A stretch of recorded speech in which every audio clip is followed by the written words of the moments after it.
The food pantry supports one of the basic needs for our students.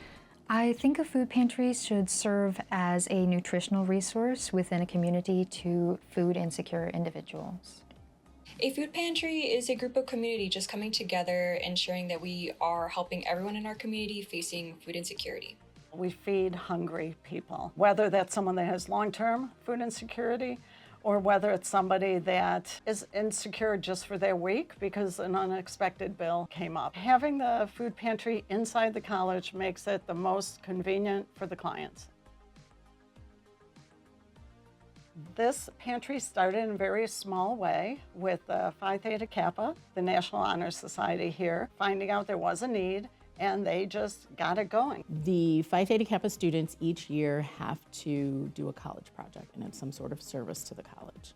And back in 2015 was when a lot of college food pantries were getting started, so that idea came up in their brainstorming. The individual who was our student leader who was coordinating the college project, her name was Hope. She was also in 2 classes at that time, a leadership development class and a small group communication class. And in both of those classes, they had to also do some sort of service learning project. Hope coordinated it, but then she basically went to both of those classes also and was like, hey, this is a great project, or do you want to be involved in this? So they did all of the background work. They looked at 750 students on campus that they surveyed. They looked at pantries across the country. They looked at resources to start that pantry and what we would need. When they did those surveys, 13% of students said that they were themselves food insecure. But then 33% of those 750 people that they surveyed said, I know somebody. Like, if it's not me, I know somebody else on campus who is struggling. We had the data to move forward. So then it was just all the logistics. Where do we put it? How do we get the food? This was actually a 2-year project. So the students who initially worked on this project didn't necessarily see the outcome of all of their hard work. It was students like 2 years down the line that saw that. It was difficult in that it just takes time, right? We have to get approvals and we have to move forward, but never did anyone say, oh, this is a bad idea. The Phi Theta Kappa students are actually the ones that used to run the pantry. They're officers and they're volunteers, and then it's just kind of grown through the years. I was the first person hired to really focus on the pantry. Before that, it was some very, very busy people here just adding this to their plate. At the time I started, we did not have a relationship with the health department because we had just basic non-perishable foods. We did not have a partnership with the food bank. So I was able to reach an agreement with the health department, reach an agreement with the food bank, and then really go out and talk to all the different areas at COD. There were many teachers and administration that did not know we had a pantry on campus. So I would literally go to any meeting, I would go to any tabling event and talk to anybody about the pantry. I support Linda. Linda is so amazing. She doesn't need me involved in the day-to-day. That would just slow her down. She is a great decision maker and is so passionate about running the pantry. So I kind of just stand back and ask her, how can I help? What can I do to support you? I think it's rewarding to work as a student within the community. I originally wanted to work for the fuel pantry because I wanted a job on campus, and when I saw that the fuel pantry was hiring, I thought it was the perfect fit for me because I really love being of service to people in my community. The most rewarding aspect of working at the fuel pantry is probably being able to help other people and being able to interact with people in the college community and on campus. The most rewarding part of the pantry business is 100% of the time the clients. I enjoy seeing the wide diversity that we have here at COD and helping students that are right out of high school coming to visit the pantry. Maybe they have their first apartment on their own and they're struggling to make ends meet.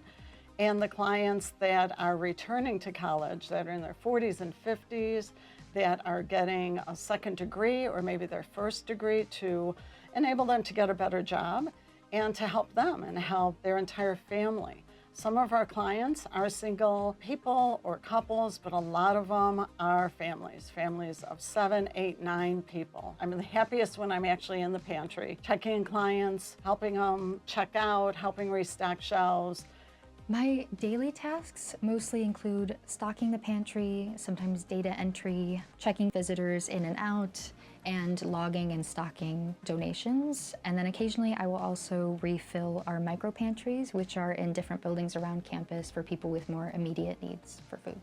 Micro pantries are mostly just little refrigerators that have more snacks like seltzers and granola bars, especially in the PE building for athletes that need food and snacks and don't have immediate access to them. All our food comes from either donations, so we appreciate every single donation we get, whether it's 1 can of corn or it's a case of ramen, and we've received both. Most of our food, though, about 99%, comes from the Northern Illinois Food Bank. They signed us up as an agency partner about 2 years ago, and it has made just a world of difference.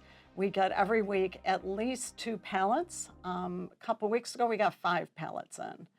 And all that food is very reasonably priced. It is purchased by us. It is not free, but it's reasonably priced and allows us to really fill our shelves. So 99% is from them, but we are extremely grateful for the donations that come in. And we are always running food drives through students and each month through a different library or area church or any really outside organization that wants to help us out. And that really brings a variety in to the pantry. And that's what we all want when we go to a grocery store, is to have a good variety. We work with the Fuel Garden, like seeing students come in and they have the chance to try out a new vegetable that they hadn't had the opportunity to do so before, or that they have the opportunity to work up some new meals that they didn't think was possible. The hardest part of managing a pantry is that it is nonstop. We receive 2 to 3 pallets of food every week. We stock the shelves, they're full, clients come through, and then they're empty. And then the next day we're stocking again, I'm ordering again, 2 more pallets arrive the next week, and we're back to the beginning stocking the shelves. It's the hardest part that you're never really done. You can never really check the box and say the pantry's full and sit and relax. As soon as it's full, it's going to be emptied. Contrast to that, it's the most enjoyable part, because as soon as we fill it, people come through and they're filling their bags, filling their carts with food, and they're excited to see the new options that we have every week. They're excited to see the food that they rely on, that we have, the kind of the standards every week. So it's kind of a double-edged sword that you're just constantly working. You can never kind of sit and relax, but you're also constantly helping people. One of the logistical issues was space, and that is the biggest challenge for us right now. We could grow so much and provide so much more food if we had a space for clients to walk through, but in addition, if we had space to store things. We get donations all the time. We get people who want to donate things all the time, and unfortunately, Linda's like, I just don't have the space to hold that. The most challenging part of working in the pantry is the physical size of the pantry, because it very much limits how many people we are able to accommodate and the amount of food that we can have on the shelves at one time. Due to the increasing volume of students, it's sometimes hard to work within the same area that we currently have allocated for the fuel pantry. A bigger space would be nice. There's actually been many roadblocks along the way because it was such a brand new thing at COD. COD is a fine educational institution, and they do that exceedingly well. They are not a food pantry, though. So they relied on me to push ahead, hit a roadblock, come to them, figure out how we overcome it. Early on, it was the relationship with the food bank, that we absolutely needed that. And so we were able to get that across the finish line. Another roadblock was having enough room to store food. COD is a large campus with many buildings, but we have 38,000 students now. So we have a lot of students enrolled, and space is limited.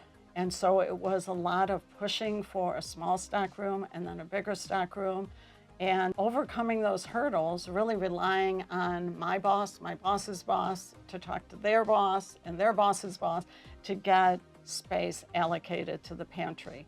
We do have a nice size stock room now. We absolutely need a bigger pantry, and so that's our next phase. And the next phase that people are working on is to get us a bigger pantry.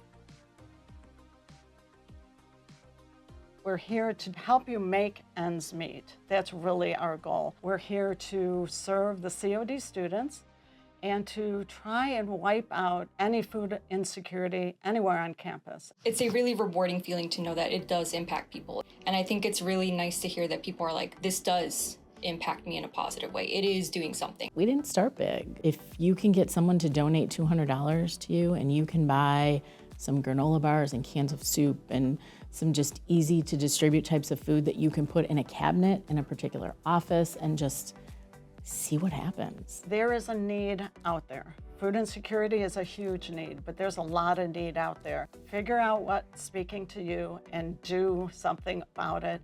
And there's no activity you could do that would be too small. Start small and go from there.